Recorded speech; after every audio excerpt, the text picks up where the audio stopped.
The legendary Star Trek universe began a cultural revolution, and today we look back at the cast as they were in 1966 and how they look nearly 6 decades later. From surprising transformations to emotional goodbyes, this journey reveals stories even longtime fans may not know. Let's step aboard and see the unbelievable changes over time. James Doohan, born in 1920, played the indispensable chief engineer Montgomery "Scotty" Scott in Star Trek at 46. He was the heart of the Enterprise, the beloved miracle worker who held the ship together with pure genius and passion. His character was the essential mechanism for all the show's tension. His iconic, panicked cry to the captain, "I'm giving her all she's got," defined the trope of the heroic engineer. He was more than a supporting player. He was the soul of the engine room and the third point of Kirk's most trusted circle. He passed away from complications from pneumonia and Alzheimer's in 2005 at 85.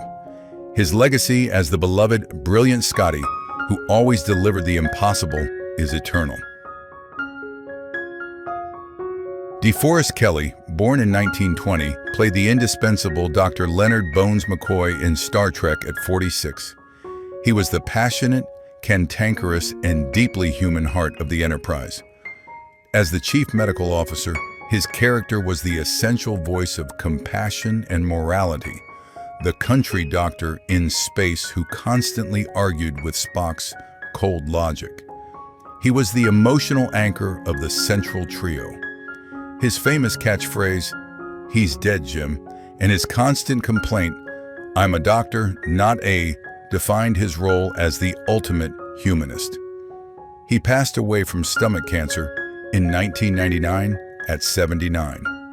His iconic, heartfelt performance as the irreplaceable Bones gave the series its essential, fiery conscience. Nichelle Nichols, born in 1932, played the groundbreaking Lieutenant Nyota Uhura in Star Trek at 33. She was not just a communications officer, she was a revolution. Her character was one of the first Black women on television in a position of authority, a beacon of hope and a symbol of a diverse, equal future. She was the calm, competent, and graceful voice of the Enterprise. Her famous interracial kiss with Captain Kirk was a television landmark. She famously remained on the show at the personal request of Dr. Martin Luther King Jr. She passed away in 2022 at 89. Her graceful, trailblazing performance changed television and inspired generations to reach for the stars. George Takei, born in 1937, played the iconic Lieutenant Hikaru Sulu in Star Trek at 29.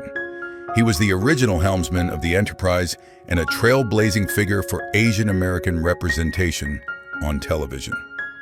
His character was the picture of calm, reliable competence, a skilled officer who could handle astrophysics, botany, and fencing with equal skill.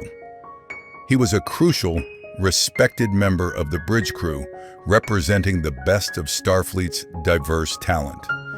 His famous, swashbuckling cry of "Oh my" became his enduring catchphrase. Currently at 88, this beloved actor is now an even more powerful icon as a celebrated author and a tireless, vocal activist for human rights. Walter Koenig, born in 1936, joined the Enterprise crew as Ensign Pavel Chekhov in Star Trek at 30. He was the essential, new face for the second season, the brilliant, young, and famously Russian navigator. His character was a crucial symbol of a hopeful future, a Russian working alongside Americans at the height of the Cold War. His youthful energy, his mop-top haircut, and his famous exaggerated pronunciation of Wessels made him an instant fan favorite. He was the mechanism for the show's teen idol appeal, bringing a new dynamic to the bridge. Currently at 89, this beloved actor and author remains a celebrated icon. His performance as the enthusiastic, loyal Chekhov is an essential part of the Enterprise family. Majel Barrett, born in 1932, played the essential nurse Christine Chapel in Star Trek at 34. She was the First Lady of Star Trek and also the voice of the ship's computer. Her character was the compassionate, professional heart of the sickbay, working alongside Dr. McCoy. She was not just a nurse. She was the mechanism for one of the show's most endearing subplots, her quiet, unrequited love for the logical Mr. Spock. This gave her character a profound, relatable vulnerability. Her constant presence made her a beloved and foundational member of the crew. She passed away in 2008 at 76. Her incredible multifaceted legacy as Nurse Chapel and the voice of the Enterprise is woven into the very fabric of the franchise. Gracefully Whitney, born in 1930, played the iconic yeoman Janice Rand in the first season of Star Trek at 36. She was the captain's personal assistant, the picture of Starfleet efficiency and professionalism. Her character was defined by her famous, intricate beehive hairstyle. She was also the mechanism for the show's early exploration of professional versus personal feelings, sharing a powerful, unspoken emotional tension with Captain Kirk. Though her character was controversially written off after only 8 episodes, her impact was immense, defining the role of the yeoman. She passed away in 2015 at 85. Her legacy as the original, beautiful and professional Yeoman Rand remains a cherished part of the Enterprise origin. Ricardo Montalban, born in 1920, gave his legendary guest performance as Khan Noonien Singh in Star Trek at 46. He was not just a villain. He was the ultimate antagonist, the genetically engineered superhuman from the past. His character was the perfect intellectual and physical match for Captain Kirk, a man of superior strength and terrifying, charismatic arrogance. This single episode, Space Seed, was the mechanism that created the franchise's greatest rivalry. His performance was so powerful that he was brought back years later to define the greatest Star Trek film. He passed away in 2009 at 88. His portrayal of the magnetic, brilliant, and vengeful Khan is the gold standard for cinematic villains. Joan Collins, born in 1933, gave one of the most memorable guest performances in television history as Edith Keeler in Star Trek. At 34, she was the heart of the show's most acclaimed episode, The City on the Edge of Forever. She was not a villain or a queen.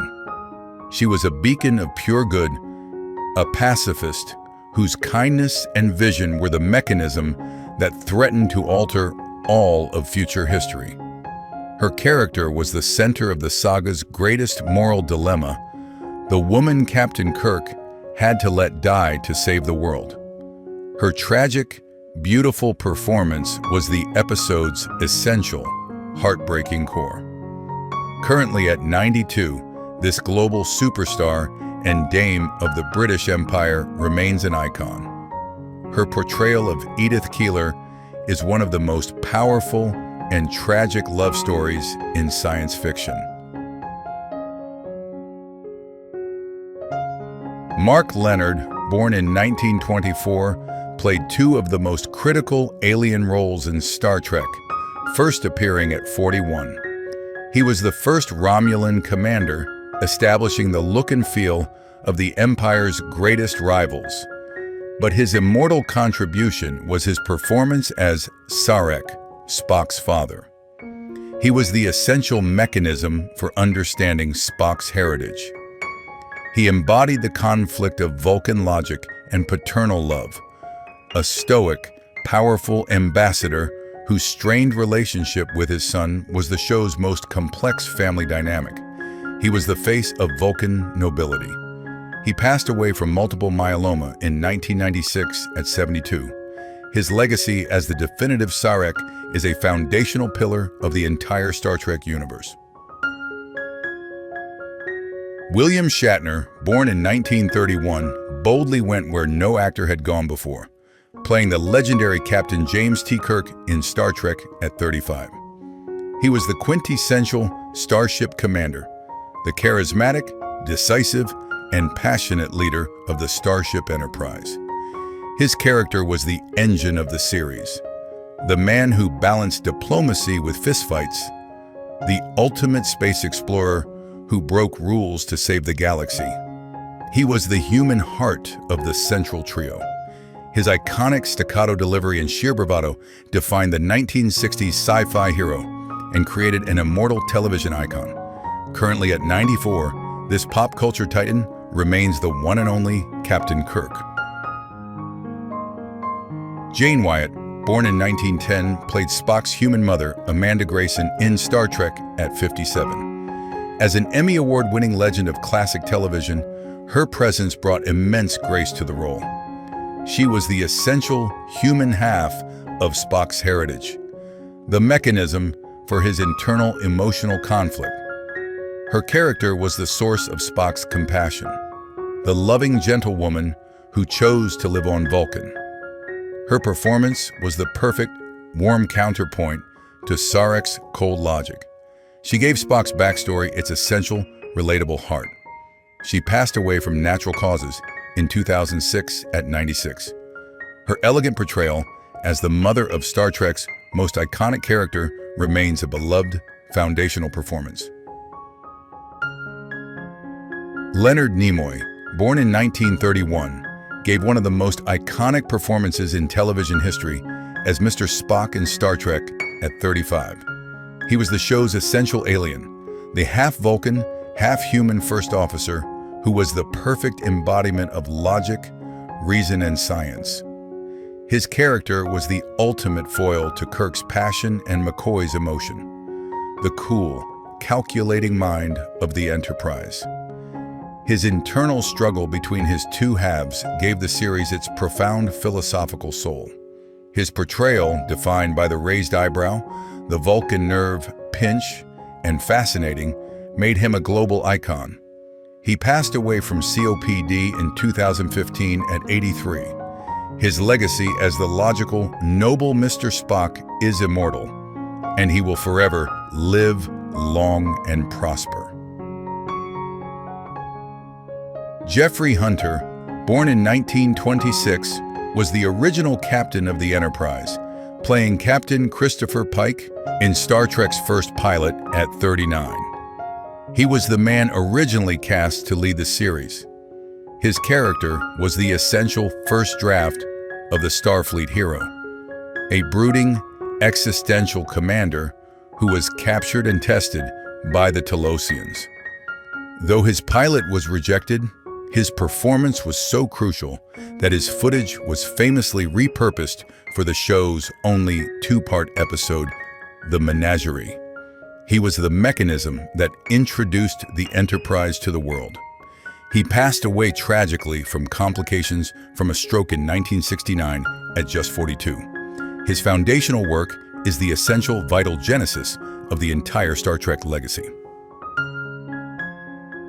William Campbell, born in 1923, played the iconic omnipotent being Trelane in Star Trek at 43. He was the essential godchild antagonist, a flamboyant, childish, and incredibly dangerous entity who treated the Enterprise crew like his personal toys. His character was the mechanism for one of the show's most memorable early episodes, The Squire of Gothos. His performance was a brilliant, foppish, and petulant tour de force, setting the stage for all-powerful, immature aliens to come. He also notably played the first Klingon, Koloth. He passed away in 2011 at 87. His work as the unforgettable tantrum-throwing Trelane remains a beloved and defining performance of the original series. John Colicos, born in 1928, gave his legendary guest performance as Kor in Star Trek at 38. He was the first and arguably the most important Klingon commander in the entire franchise. His character was the essential mechanism that defined the Klingon Empire, a race of brilliant, ruthless, and honorable warriors. He was not a simple brute. He was a cunning, charismatic, and worthy adversary for Captain Kirk. His performance in Errand of Mercy was the episode that set the stage for the entire Klingon conflict. He passed away in 2000 at 71. His iconic portrayal of the cunning, formidable Kor created the most important species in Star Trek history. Roger C. Carmel, born in 1932, played the unforgettable, lovable rogue Harry Mudd in Star Trek at 34. He was the essential, recurring comedic antagonist, the ultimate intergalactic con man. His character was the perfect, chaotic counterpoint to Starfleet's rigid order. He was a bombastic, charming, and utterly untrustworthy smuggler who was the mechanism for some of the show's funniest and most beloved episodes, including the iconic I, Mudd. He was the scoundrel audiences loved. He passed away from heart failure in 1986 at 54. His legacy as the bombastic, brilliant, and hilarious Harry Mudd is one of the most celebrated recurring roles in science fiction. Arlene Martell, born in 1936, played the pivotal, iconic role of T'Pring in Star Trek at 31. She was the cold, logical, and beautiful Vulcan woman at the center of the show's greatest episode, Amok Time. Her character was the essential catalyst for the entire plot, the woman who invoked the Kal-Ifi ritual, forcing Kirk and Spock into a brutal fight to the death. She was the ultimate symbol of unfeeling Vulcan logic, a woman who coolly outmaneuvered everyone to get what she wanted.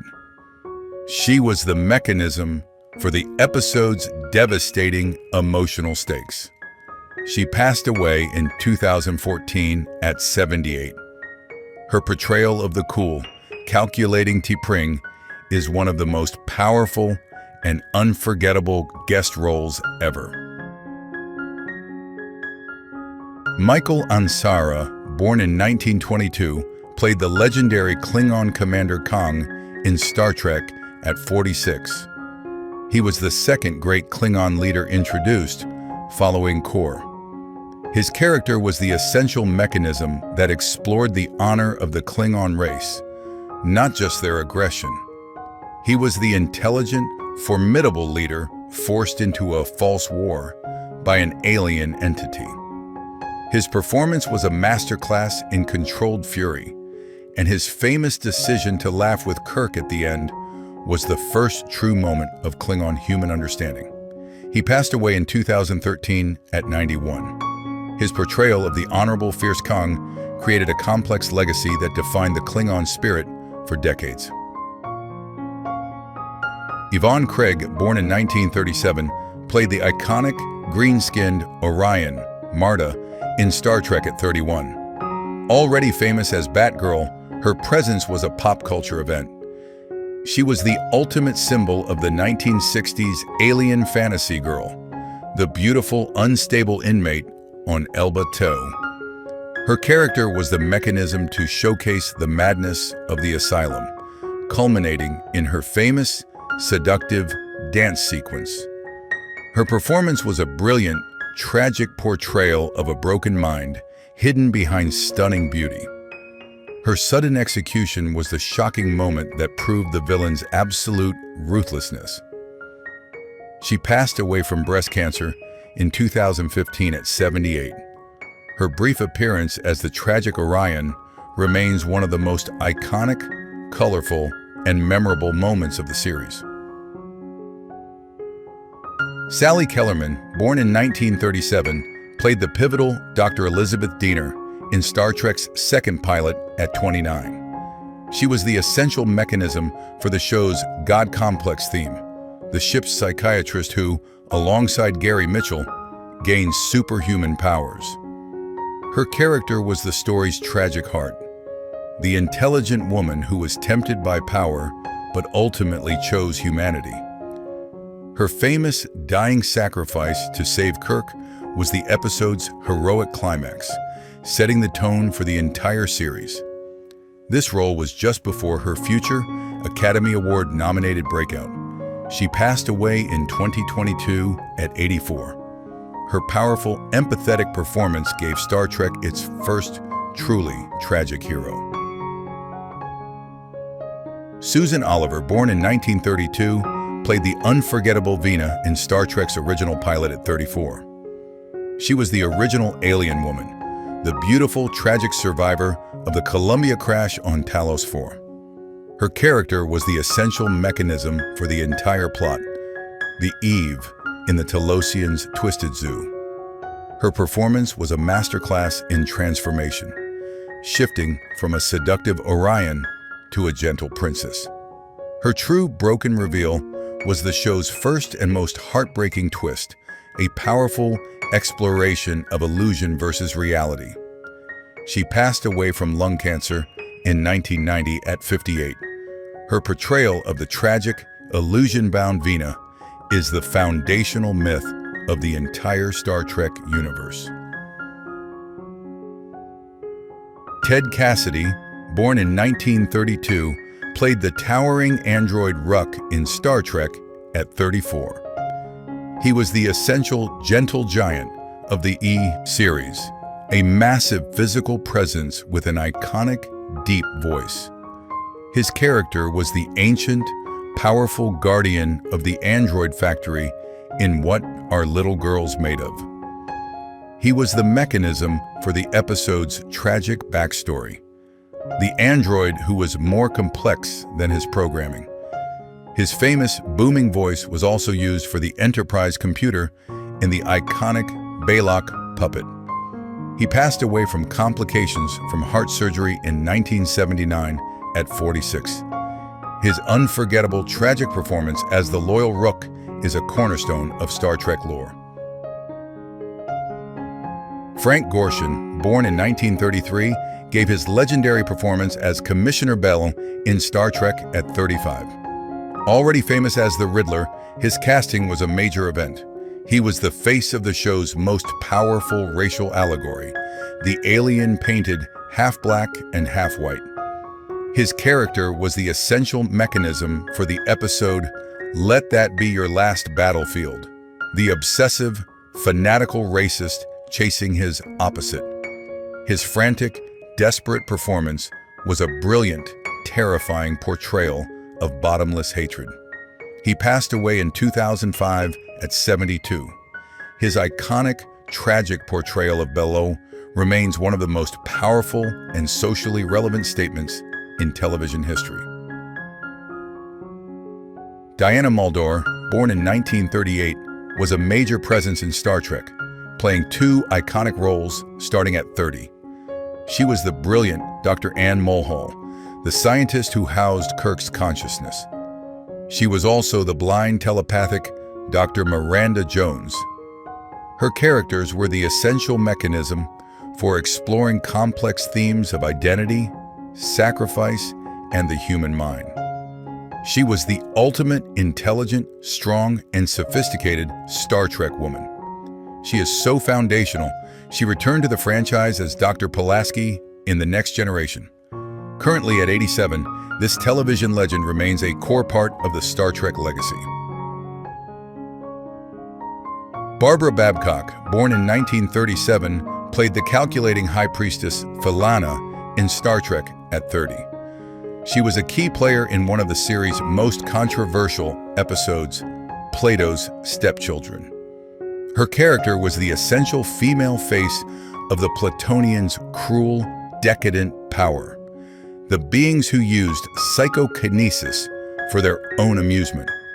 She was the mechanism, alongside her king, who forced the crew into humiliating performances, culminating in the first interracial kiss on American television.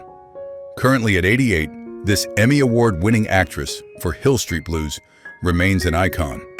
Her portrayal was a crucial part of a barrier-breaking television moment. Michael Forrest, born in 1929, gave his booming, iconic performance as the god Apollo in Star Trek at 38. He was the literal embodiment of a dying mythology, the Greek god who tried to force the Enterprise crew to worship him. His character was the essential mechanism for the show's man versus God theme, pitting Starfleet's humanism against the allure of ancient power. His performance was a perfect blend of charm, arrogance, and ultimately, tragic vulnerability. He was the god who was defeated by humanity's refusal to bend. Currently at 96, this veteran actor remains a beloved figure in sci-fi history. His turn as the lonely god Apollo is one of the most powerful guest performances of the series. If you enjoyed this journey through time, don't forget to subscribe for more legendary cast updates.